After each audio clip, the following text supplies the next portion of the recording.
الحمد لله حمدا كثيرا كما أمر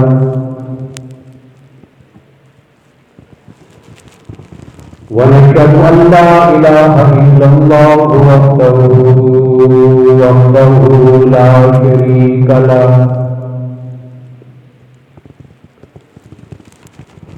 ونشهد أن محمدا عبده ورسوله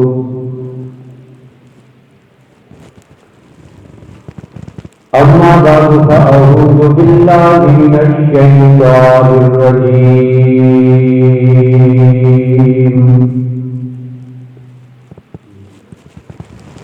بسم الله الرحمن الرحيم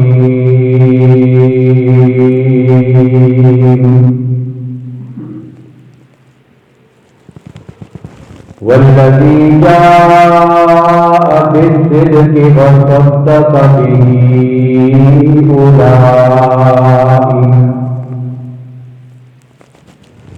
أولئك هم المتقون.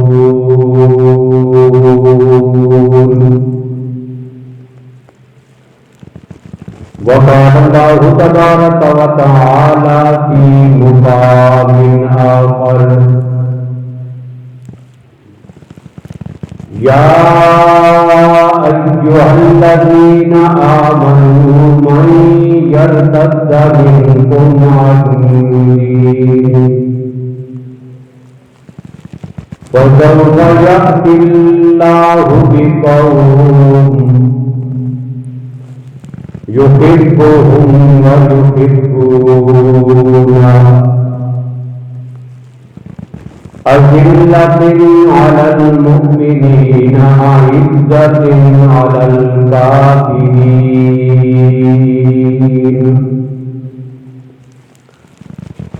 يجاهدون في سبيل الله ولا يخافون لومة لائم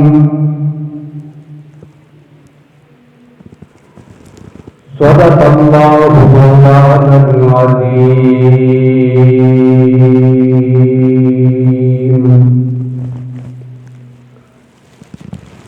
اللهم صل على محمد وعلى آل محمد بعدد من بعد بقام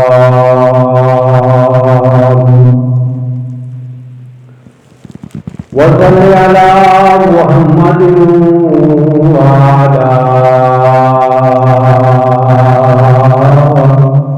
آل محمد بعدد من قاد وقام.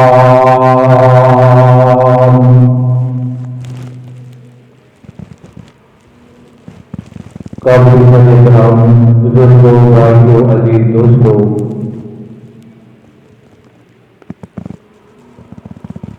ماہ جمادی الثانیہ کی مناسبت سے شان سیدنا صدیق اکبر رضی اللہ تعالی عنہ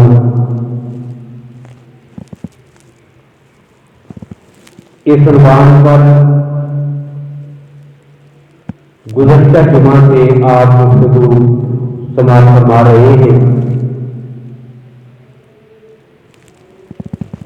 آج اسی گفتگو کا دوسرا حصہ آپ کے سامنے ذکر کیا جائے گا۔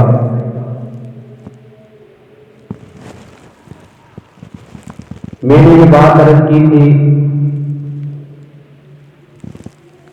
کہ سیدنا صدیق اکبر رضی اللہ تعالیٰ عنہ کی عظمت کا اعلان اللہ نے اسی دن کر دیا تھا جس دن اللہ نے اپنے عرش کو پیدا کیا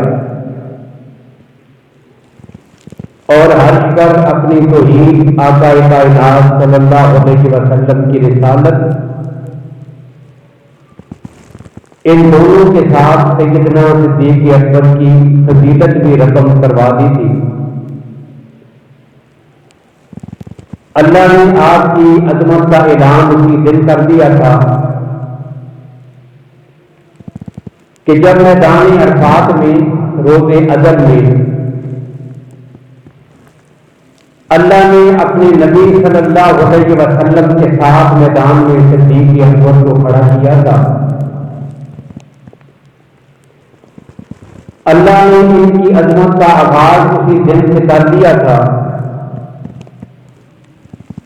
کہ جب اللہ نے اپنے نبی صلی اللہ علیہ وسلم کی تخلیق کے لیے خمیر لیا اور اسی مٹی اور خمیر میں سیدنا صدیق اکبر رضی اللہ عنہ کو بھی شامل کر لیا۔ ان خصوصیات کی بنیاد پر سیدنا صدیق اکبر نبوت اور رسالت کے رنگ میں ایسے رنگ چکے تھے اور انہوں نے اپنے آپ کو اس طرح صنعت رسول کر لیا تھا کہ جو رنگ ادھر نظر آتا تھا اس کا عکس جو ہے وہ صدیق اکبر میں نظر آتا تھا۔ اور پھر حضرت جبیر رضی اللہ تعالیٰ عنہ فرماتے ہیں، امام بخاری رحمہ اللہ نے نقل فرمایا ہے تاریخ بخاری میں، کہ جب اللہ کے نبی صلی اللہ علیہ وسلم نے اعلان نبوت کیا،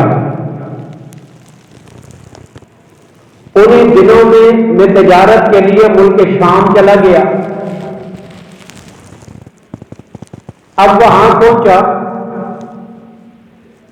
تو وہاں کے یہود و نصارہ کے جو مذہبی پیشوا تھے وہ میرا پتہ کر کے بازار سے پکڑ کے مجھے اپنے ساتھ لے گئے۔ انہیں یہ معلوم ہوا کہ میں مکہ سے آیا ہوں اور مکہ کی زمین پر ہی ایک آدمی نے اعلان نبوت کیا ہے اور وہ دراصل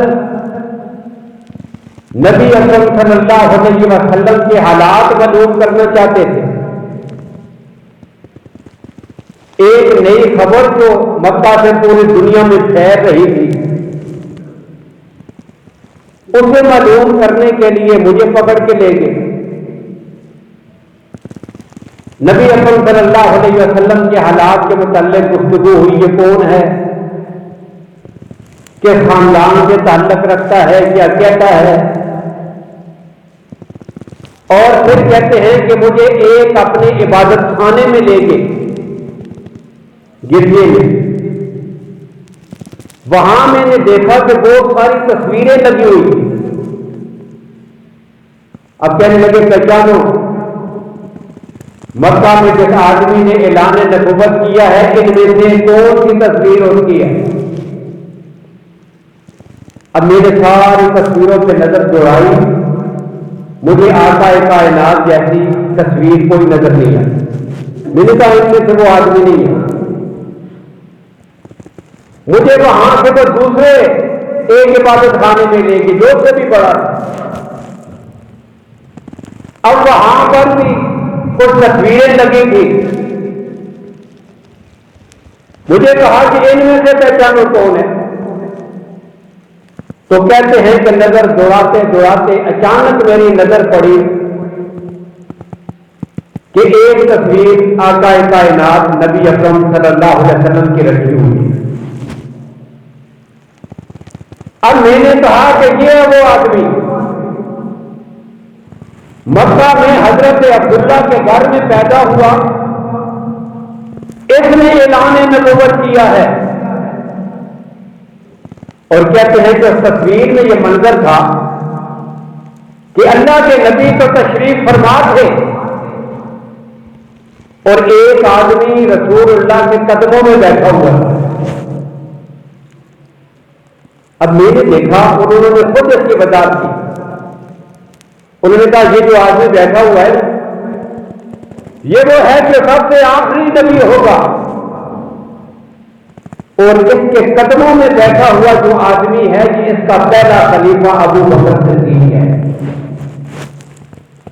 اللہ نے آج کی عظمت کا اعلان تو اس وقت کر دیا تھا، سابقہ کتابوں میں لکھ دیا تھا، ذالک مثلہم فی التوراۃ و مثلہم فی الانجیل، ان کی عظمت کا اعلان تو اس وقت ہو گیا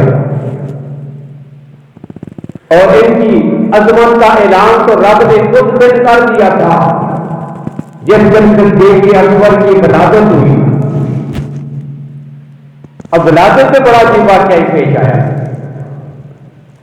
مولانا احمد خان بریلوی ملفوظات میں لکھتے ہیں سیدنا صدیق اکبر رضی اللہ عنہ ابھی 4 سال کا بچہ ہے، عرب کے معاشرے میں بتوں کی پوجا کی جاتی ہے، لیکن میرے گزشتہ گفتگو میں بحوالہ یہ بات کہی تھی کہ صدیق اکبر وہ ہے جو روز ازل سے لے کر آخر تک ایک لمحہ کے لیے کبھی اس کے سوچ اور ذہن میں اللہ کی توحید کے خلاف کوئی نظریہ نہیں ہے۔ رب نے اپنی حفاظت فرمائی ہے۔ 4 سال کا بچہ بالغ لے گیا، بت خانے میں بتوں کے سامنے لے جا کے کھڑا کر دیا، آؤ لائے آلے ہاتھونا فسجد لہم، بالکل وہی انداز ہے کہ جو سیدنا ابراہیم علیہ السلام اور ان کے والد کے درمیان پیش آیا، فسجد لہم، ان کو سجدہ کرو، یہ ہمارے الہ ہیں، یہ ہمارے معبود ہیں، یہ مشکل کشا ہیں، یہ ہماری ضرورتیں پوری کرتے ہیں، ہم ان کی عبادت کرتے ہیں، فرض چھوڑ دو، ان کی عبادت کرو۔ اب 4 سال کے بچے نے اپنے والد کے ہاتھ سے اپنا ہاتھ چھڑایا اور بتوں کو مخاطب کر کے کہتا ہے، بولتے کیوں نہیں ہو؟ ما لکم لا تنطقون، یہ کھانے تمہارے سامنے رکھے ہیں، لا تاکلون، کھاتے کیوں نہیں ہو؟ وہی سوالات جو حضرت ابراہیم بتوں سے کر گئے، ما لکم لا تاکلون الا تنطقون، بولتے کیوں نہیں، کھاتے کیوں نہیں، جواب کیوں نہیں دیتے؟ اور جب یہ سوال و جواب ہو چکا تو فرمایا کہ پھر اگر تم الہ ہو تو میرے ہاتھوں سے اپنی جان خود بچانا۔ یہ کہہ کر پتھر اٹھائے اور بتوں کی طرف پھینکنے شروع کر دی۔ اب بت پہ جا کے پتھر لگا، وہ گر گیا، ان کے والد کانپ اٹھے، یہ کیا حرکت کر دی، ہمارے خداؤں پہ حملہ کر دیا ہے۔ بڑے پریشان ہوئے، فوراً بچے کو پکڑ لیا، اسے ڈانٹا اور ڈانٹتے ڈانٹتے واپس اپنے گھر لے آئے۔ چہرے کا رنگ پریشانی اور غصے سے بدلا ہوا اور 4 سال کے بچے کا ہاتھ پکڑے ہوئے ابو صحابہ صدیق اکبر کے والد گھر آئے۔ صدیق اکبر کی ماں نے پوچھا، خیریت تو ہے، کیا ہو گیا، کیوں پریشان آ گئے ہو باپ بیٹا؟ تو ان کے والد نے کہا کہ اس نے آج یہ حرکت کی ہے، بتوں سے جو سوال کر رہا تھا اور پھر حملہ کر دیا ہے، اس نے تو ہمیں بڑا نقصان پہنچایا ہے۔ اب ان کی والدہ نے اس موقع پہ یہ بات ظاہر کی۔ ان کی والدہ کہنے لگی کہ کچھ نہ کہو، یہ کوئی عام بچہ نہیں ہے، اس لیے کہ جس دن کے پیدا ہو رہا تھا، اس کی پیدائش کے وقت اللہ نے مجھے غیبی آواز سنا دی تھی، یا امت اللہ بالتحقیق اب شریف الولد العتیق اسمہ فی السماء صدیق لمحمد صاحب ورفیق، اللہ کی بندی تجھے ایسے بیٹے کی خوشخبری ہو آج دنیا میں وہ بیٹا تیرا پیدا ہوگا جسے اللہ نے پیدائشی طور پر جہنم سے آزاد پیدا کیا ہے۔ آسمانوں پر اللہ نے اس کا نام صدیق رکھ دیا ہے، لمحمد صاحب ورفیق، یہ رسول اللہ کا صحابی بھی ہوگا، آپ کا دوست بھی ہوگا، اور ہر نبی رسول اللہ صلی اللہ علیہ وسلم کے ساتھ رہنے والا ہوگا۔ یہ وہ بچہ پیدا ہوا مکہ کی دھرتی پر۔ اب اس بات کا اظہار ہوا 4 سال کی عمر میں، ماں نے سنا،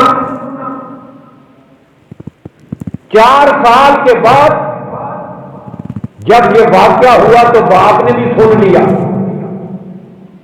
اب اللہ کے نبی نے اعلان نبوت کیا، صدیق اکبر حاضر تھے، یہ بات یاد آئی،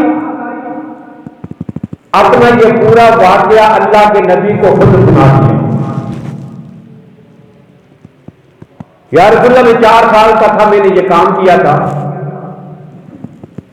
میرے والد نے مجھے ڈانٹا تھا، میری ماں نے یہ بات کہی تھی،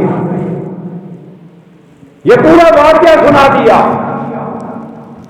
ابھی صدیق اکبر نے اپنی بات ختم نہیں کی، آسمان سے جبریل امین آ گئی۔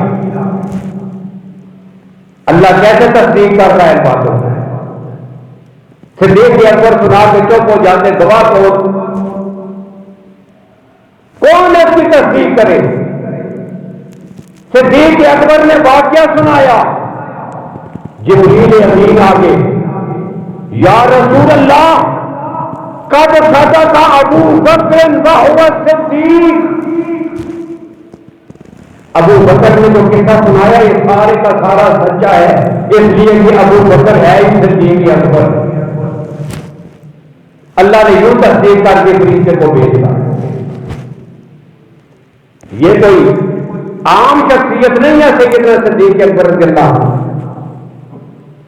عجیب شخصیت ہے، حیران رہ جاتا ہے آدمی جب ان کا کردار، ان کی اعمال، ان کی سیرت، ان کی عظمت کو جب پڑھتا ہے یا مطالعہ کرتا ہے، حیران ہو جاتا ہے یہ کون شخص تھا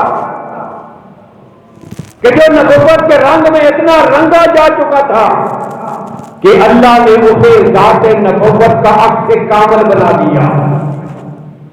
میرے جملہ پیچھے گفتگو میں کہا تھا، آج اسی کی وضاحت کروں گا کہ صدیق اکبر ذات نبوت کا عکس کامل ہے۔ جو خوبیاں سیدہ خدیجہ پیغمبر کے چہرے کو دیکھ کے گنتی ہے، ابن دغنا کافر 13 سال کے بعد، 2 دن میں نہیں 13 سال بعد صدیق اکبر کے چہرے کو دیکھتا ہے تو وہی 5 خوبیوں کی ترتیب سے انہی الفاظ سے گن دیتا ہے۔ پتا چلا کہ صدیق اکبر جمال نبوت کا عکس کامل ہے۔ اللہ کے نبی نے فرمایا، ما ثبت اللہ شیئا فی صدری الا وقد ثبتہ فی صدر ابی بکر۔ اللہ جو کچھ میرے سینے میں ڈالتے ہیں وہی کو اٹھا کے بھی ابو بکر کے سینے میں ڈال دیتا ہوں۔ صدیق اکبر ذات نبوت کا عکس کامل ہے، اور اللہ کے نبی ہجرت کر کے تشریف لے کے مدینہ طیبہ، مدینہ میں پہنچے۔ اب مدینہ کے لوگوں نے جنہوں نے پہلی بار دیکھا تھا آقا کائنات کا دیدار کیا، صبح کا وقت تھا، پہنچے تھے جب اللہ کے نبی، ابھی سورج طلوع ہو رہا تھا کہ نبوت کا آفتاب بھی طلوع ہو گیا۔ اللہ کے نبی بھی مدینہ پہنچ گئے، استقبال کرنے والے جمع تھے، آپ کو آ کے ملنے لگے۔ اللہ کے نبی اور ساتھ صدیق اکبر اب دونوں بیٹھے ہوئے ہیں. اب جو بھی بخاری شریف کی حدیث ہے، اب جو بھی آدمی آتا تھا ملنے کے لیے، اب ادب کا تقاضا کیا ہے کہ وہ آدمی جو بھی باہر سے کسی کو ملنے کے لیے آئے تو بیٹھے ہوئے لوگوں میں سے جو مرتبے کے لحاظ سے، عمر کے لحاظ سے، علم کے لحاظ سے بڑا ہو، پہلے اس کو ملے. مہمان ادھر بیٹھے ہیں، 5-7 آدمی ادھر ساتھ بیٹھے ہیں. اب جو باہر سے آئے وہ اپنے دوستوں کو ملنے لگ گیا، مل کر آخر میں آ کے مہمان سے ملتا ہے تو یہ مناسب نہیں، یہ ادب کے خلاف ہے. ادب کے ساتھ آئے، پہلے مہمان کو ملے، بزرگ کو ملے، اس کے بعد باقی دوسروں سے ملے. اب یہاں کیا ہو رہا تھا؟ جو بھی آتا تھا پہلے رسول اللہ سے ملنے کی کوشش ہوتی، بعد میں ابو بکر سے. لیکن کرتا کیا تھا؟ اب جو بھی آتا پہلے صدیق اکبر کو ملتا تھا، بعد میں رسول اللہ. اب ہر آنے والا صدیق اکبر کو دیکھ کر یہ سمجھتا تھا کہ یہ رسول اللہ ہے، اور پیغمبر کو دیکھ کر یہ سمجھتا تھا یہ ابو بکر ہے. یہ جماعت نبوت کا آپ سے کام ہے. شاعر نے تو ذکر کیا ہے کہ کچھ لوگ جگت دیکھنے آئے تھے نبی کی، صدیق میں کرتے رہے دیدار نبی کا. ازلوں سے چلا آتا ہے وہ یار نبی کا، صدیق کا انکار ہے، انکار نبی کا. کچھ لوگ جگت دیکھنے آئے تھے نبی کی، صدیق میں کرتے رہے دیدار نبی کا. اب بخاری شریف کی حدیث ہے، اب صدیق اکبر کو بھی کچھ محسوس ہوا. لوگ ملفے بھی تھے، وہ مجھے رسول اللہ سمجھ کے مل رہے ہیں اور رسول اللہ کو ابو بکر سمجھ کے مل رہے ہیں. رنگ میں ایک دوسرے کا چڑھ گیا. اب دھوپ آ گئی، صدیق اکبر کھڑے ہو گئے، اپنی چادر لے کے آقا کائنات کے ساتھ سے چھایا کر دی، میرے نبی کو دھوپ نہ لگے. اب دیکھنے والوں کو پتا چلا کہ جو بیٹھے ہوئے ہیں وہ رسول اللہ ہیں، اور جو غلام بن کے سر پہ چادر سے چھایا کر رہا ہے یہ ان کا نوکر غلام اور صدیق اکبر یہ ہے. یہ رفیق سفر. تو معلوم کیا ہوا؟ صدیق اکبر ذات نبوت کا عکس کامل ہے. اب ایک بات اور بھی کہتے، صدیق اکبر غزوہ احد کا دن ہے، کفر کی طرف سے آواز آئی کون ہے مقابلے کے لیے؟ ایک سردار باہر نکلا، بیچو کسی کو، کون مقابلہ کرے گا؟ صدیق اکبر نے تلوار ہاتھ میں لی، گھوڑے سے سوار ہوئے، عرض یا رسول اللہ میں جاتا ہوں. رسول اللہ نے روک لیا، میں نہیں ٹھہر جا، مت دینا بے نفس کا جا ابا بکر اما علمت انک بمنزلۃ سمعی و بصری. ابو بکر نہ، باقی لشکر لڑے گا، تو میرے ساتھ ٹھہر جا، ہم نے تجھ سے ابھی بڑے فائدے حاصل کرنے ہیں، تجھے آج میں آگے نہیں جانے دوں گا. تجھے نہیں پتا کہ تیری افادیت کیا ہے. تو میرے لیے وہی حیثیت رکھتا ہے جس طرح میرے کان میرے لیے حیثیت رکھتے ہیں، جس طرح میری آنکھیں میرے لیے حیثیت رکھتی ہیں. تو نے نہیں جانا، میرے ساتھ ٹھہر جا. اللہ کے نبی نے روک لیا. اب اللہ کے نبی دنیا سے تشریف لے کے، سیدنا صدیق اکبر کا دور خلافت ہے، مرتدین کے خلاف جہاد کا آغاز ہو رہا ہے. صدیق اکبر خود تلوار لے کر اپنے گھوڑے سے سوار ہوئے. علی المرتضیٰ نے دیکھ دیا رضی اللہ تعالیٰ، جا کے گھوڑے کی لگام پکڑ لی اور پھر یہ بدر والا واقعہ بھی یاد دلایا. تمہارا امیر المومنین خلیفہ رسول میں آج آپ کو نہیں جانے دوں گا، آج میں آپ کو وہی جملہ کہوں گا جو میدان بدر میں میرے نبی نے کہا تھا، اور اللہ کی قسم اگر آپ چلیں گے، واللہ لئن فجانا بک لا یکون نظام فی الاسلام ابدا، اللہ کی قسم اگر آپ جہاد پہ چلیں گے، شہید ہو گئے، یہ مسلمانوں کے لیے اتنا بڑا نقصان ہوگا کہ پھر قیامت تک مسلمانوں کو اسلام کے نظام میں آنے کا موقع کبھی نہیں ملے گا۔ ابو بکر تو دنیا میں ہے تو اسلام باقی ہے، تو نہ رہا تو ہمارے پاس پھر کیا بچے گا؟ میں تجھے نہیں جانے دوں گا۔ پتا چلا کہ سیدنا صدیق اکبر ذات نبوت کا آپ سے کامل، جو بات انہیں اللہ کے نبی نے کہی تھی وہی بات ان کو علی المرتضیٰ نے کہی، اور سیدنا علی المرتضیٰ نے آپ کے بارے میں جو کچھ کہا وہ تو مفصل گفتگو میں آئے گی انشاءاللہ آگے ترتیب میں۔ جب صدیق اکبر کی وفات ہو گئی، علی المرتضیٰ آئے، دروازے سے داخل ہوئے، انا للہ و انا الیہ راجعون، انا للہ و انا الیہ راجعون، یہ پڑھتے پڑھتے قریب آئے، چارپائی کے قریب پہنچے، خطبہ ارشاد فرمایا، لمبی گفتگو ہے، اس کے بارے میں ذکر کروں گا،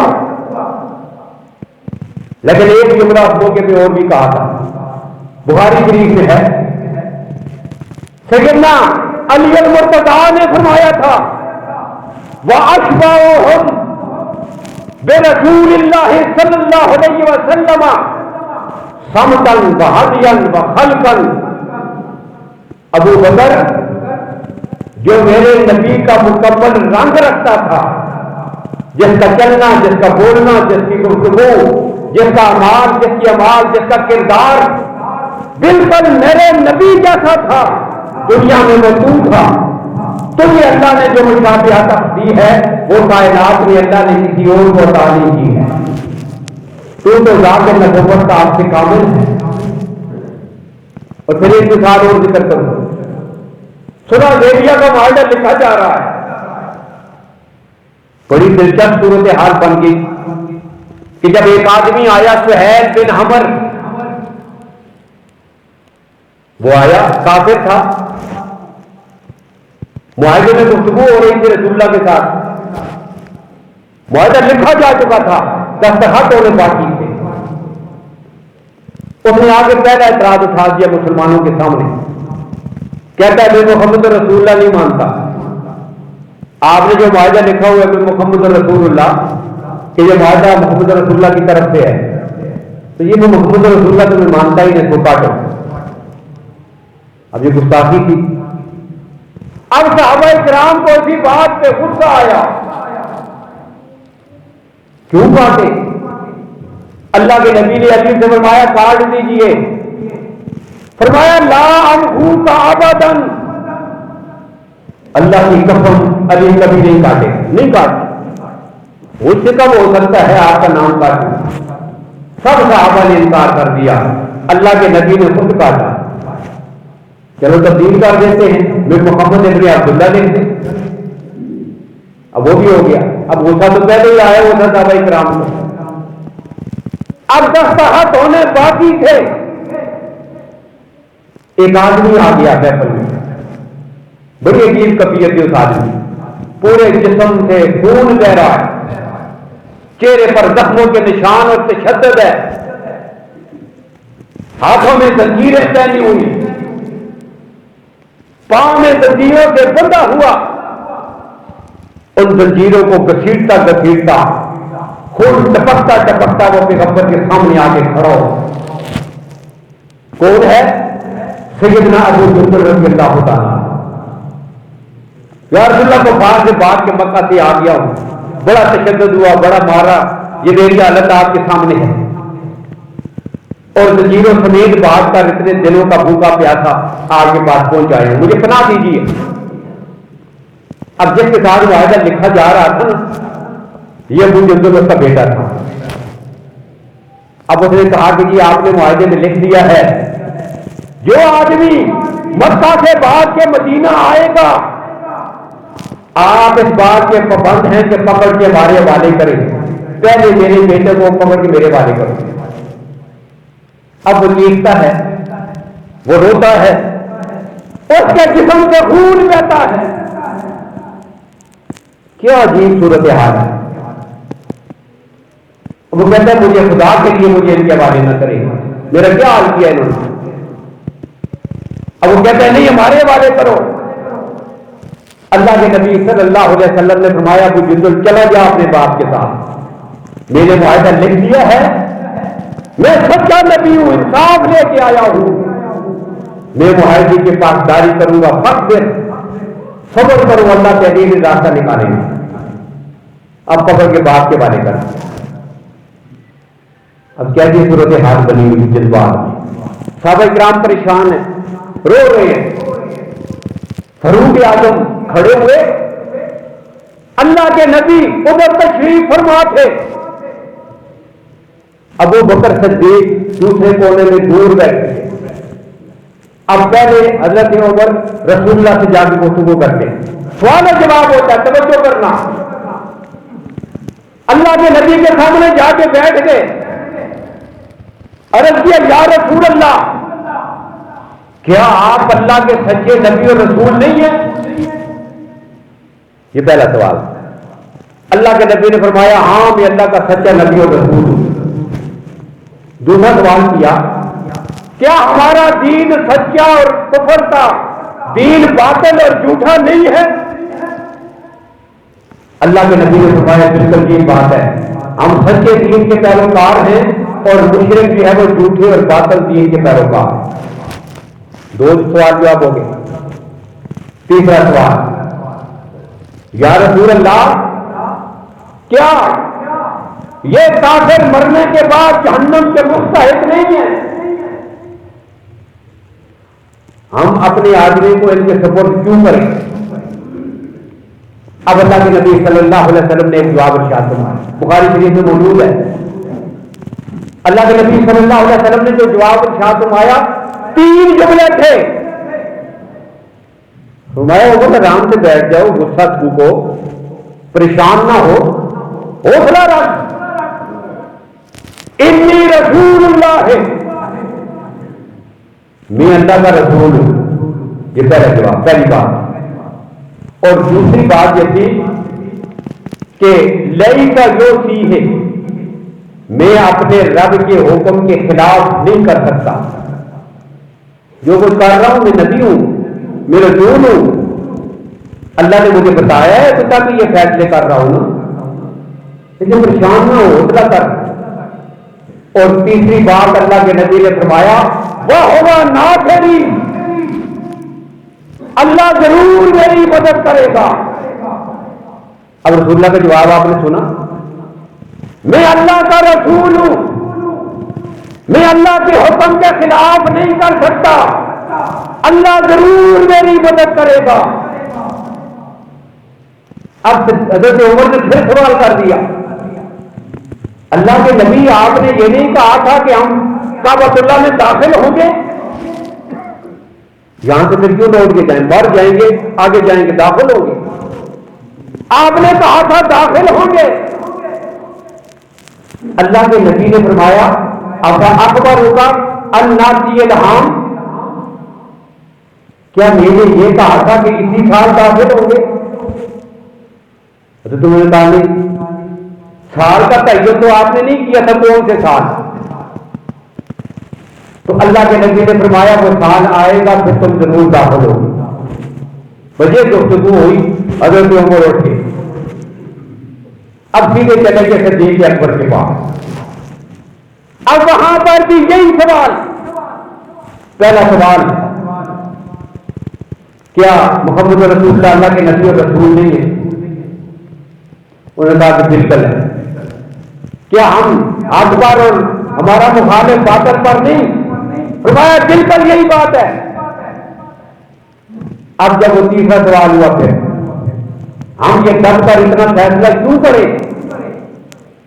اب صدیق اکبر کا جواب سنیے، وہی تین جملے۔ فرمایا اللہ کے نبی ہوگا رسول، وہ اللہ کے رسول ہیں۔ اللہ کے نبی نے کیا فرمایا تھا؟ پہلا جملہ، میں اللہ کا رسول ہوں۔ اب صدیق اکبر کہتے ہیں محمد رسول اللہ اللہ کے رسول ہیں۔ دوسرا جملہ اللہ کے نبی نے فرمایا تھا، لا یاسی ہے، میں اپنے رب کے حکم کے خلاف نہیں کر سکتا۔ اب صدیق اکبر نے دوسرا جملہ کہا، لیسا یاسی ربہ، وہ اپنے رب کے حکم کے خلاف نہیں کر سکتے۔ اور تیسرا جملہ اللہ کے نبی نے فرمایا تھا، وَهُوَ نَاصِرِي، اللہ میری مدد کرے گا۔ تیسرا جملہ ابو بکر نے کہا، وَهُوَ نَاصِرُهُ، اللہ اپنے نبی کی ضرور مدد کرے گا۔ اب بتاؤ، انسان حیران رہ جاتا ہے، جو باتیں اللہ کے نبی نے اس کونے دے کے بیٹھ کر عمر کو کہی تھی، بالکل اسی ترتیب اسی حوالے کے ساتھ اس کونے میں بیٹھا ہوا ابو بکر بھی وہی جواب دیتا ہے، تو پھر میں یوں نہ کہوں کہ صدیق اکبر ذات نبوت کا عکس کامل ہے۔ ایسا رنگ چڑھا ہے دونوں پر۔ اور پھر اگلا سوال بھی کیا حضرت عمر نے، کیا اللہ کے نبی نے نہیں کہا تھا ہم طواف کر کے آئیں گے؟ قربان جب وہ ابو بکر وہی جواب دیا جو میرے نبی نے دیا تھا۔ فرمایا کیا؟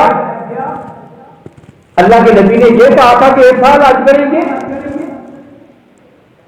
اب حضرت عمر حیران پریشان ہو کے اٹھائے کہ جو جواب مجھے رسول اللہ نے دیا تھا وہی جواب مجھے حضرت صدیق اکبر دے رہے، یوں اللہ نے جوڑ دیا تھا۔ اور یہ ایک نہیں، درجنوں ایسی باتیں عمر میں ایک دوسرے کے ساتھ برابر، حضر میں، سفر میں، جس بیماری میں وفات پائی اس بیماری کی مشابہت میں، دامادوں میں، گورنروں میں، یہ ساری مثالیں میں ذکر کروں گا۔ صرف ایک بات اور ذکر کر کے بات ختم کرتا ہوں، باقی وہ صبح آئندہ انشاءاللہ۔ آپ نے کائنات میں کبھی نہیں سنا ہوگا، چشمہ فلک میں ایسی کوئی نماز نہیں دیکھی ہوگی جس ایک نماز کے دو امام ہوں۔ ہوا ہے کبھی؟ نماز ایک ہی ہو، امام دو؟ یہ مجھ سے اگر چشمہ فلک نے دیکھا ہے تو صرف ایک بار دیکھا ہے کہ صحابہ پیچھے کھڑے ہیں، علی المرتضیٰ بھی پیچھے ہیں، حسنین کریمین بھی ہیں، پیغمبر کے چچا بھی پیچھے کھڑے ہیں، خاندانی اہل بیت پیچھے کھڑا ہے، اور آگے دو امام کھڑے ہیں۔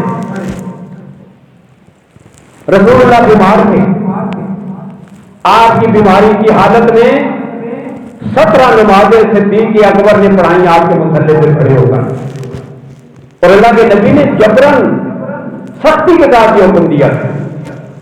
نماز کا وقت ہوا، اللہ کے نبی نہیں تشریف لا سکتے مسجد میں، سیدہ عائشہ نے فرمایا مروا ابا بکر فلیصلی بالناس، عائشہ اپنے والد سے کہو نماز پڑھائے۔ عرض یا رسول اللہ انہ رقیق القلب، نرم دل ہے، آپ کی غیر موجودگی میں مسئلے پہ کھڑے ہو کے کیسے آپ کی جگہ کھڑے ہو کے نماز پڑھائیں گے؟ ان کا حوصلہ نہیں ہوگا کہ کسی اور کو کہتے، عمر سے کہیں، عثمان سے کہیں، علی سے کہیں۔ اللہ کے نبی نے فرمایا عائشہ جو میں کہہ رہا ہوں مروا ابا بکر فلیصلی بالناس، انہوں نے پھر بات کی۔ اللہ کے نبی نے فرمایا یا اللہ ورسولہ والمؤمنین الا ان یکون ابی بکر، عائشہ تکرار کرتی ہو، یہ تو میری مرضی کا مسئلہ تو نہیں ہے، اللہ کی ذات اور اس کا رسول اپنے مسلے پر ابو بکر کے سوا کسی کو کھڑے ہونے کی اجازت دیتا ہی نہیں۔ ابو بکر نماز پڑھائے، اب 17 نمازیں کی حالت میں وہ پڑھاتے رہے۔ اب ایک سے بیماری تھوڑی تخفیف ہو گئی، اللہ کے نبی کی صحت کو بحال ہوئی، وضو فرمایا، مسجد میں تشریف لے آئے، پردہ اٹھایا، مسجد میں آ گئے۔ اب صحابہ کرام اتنا خوش ہوئے، کہتے ہیں کریم صاحب کہ ہم خوشی کی حالت میں نمازیں توڑ دیتے، ہمارے نبی ٹھیک ہو گئے ماشاء اللہ، پھر کیا ہو گئے؟ ان کو آتا ہوا محسوس کیا، بڑی مشکل سے اپنی نماز سے ضبط کیا، ورنہ نماز ہی توڑ دیتے۔ اللہ کے نبی قریب آئے، صدیق اکبر مصلی سے پیچھے ہٹنے لگے، اللہ کے نبی نے پیٹھ پہ ہاتھ رکھ کے فرمایا ابو بکر اللہ رسلک، ادھر ہی مصلی پہ ٹھہرو، پیچھے نہیں ہٹنا۔ اب اللہ کے نبی صلی اللہ علیہ وسلم صدیق اکبر کی بائیں طرف بیٹھ کے، کھڑے ہو کے نماز نہیں پڑھ سکتے، بیٹھ گئے۔ صدیق اکبر کھڑے ہیں، اللہ کے نبی بیٹھے ہیں، ایک نماز کے دو امام۔ اب ہوتا کیسے تھا؟ تو بخاری شریف کے الفاظ ہیں، یقتدون ابو بکر برسول اللہ صلی اللہ علیہ وسلم وَيَقْتَدُونَ النَّاسَ بِصِدِّيقٍ رضی اللہ تعالیٰ عنہ۔ صدیق اکبر اپنے نبی کی امامت میں نماز پڑھ رہے تھے اور باقی پیچھے جتنے کھڑے تھے وہ صدیق اکبر کی امامت میں نماز پڑھ رہے تھے۔ اب بتاؤ کائنات میں اس سے زیادہ عظمت والا کون ہوگا؟ یہی جمال نبوت کا آپ سے کامل ہے ابو بکر۔ اور کائنات میں جو واحد شخص ہے دنیا کے لوگوں، یہ وہ صحابی رسول ہے کہ جس نے نبوت اور رسالت کے ہاتھوں پر بیعت کرنے کے بعد کسی غیر نبی کے ہاتھ پر بیعت نہیں کی ہے، بس ایک ہی دفعہ نبوت کے ہاتھ سے بیعت کیا اور بس۔ باقی فاروق اعظم نے بھی نبوت کے بعد ابو بکر کے ہاتھ سے بیعت کی ہے، حضرت عثمان نے نبوت کے بعد ابو بکر عمر کے ہاتھ سے بیعت کی ہے، اور علی المرتضیٰ نے نبوت کے بعد ابو بکر عمر عثمان کے ہاتھ سے بیعت کی ہے۔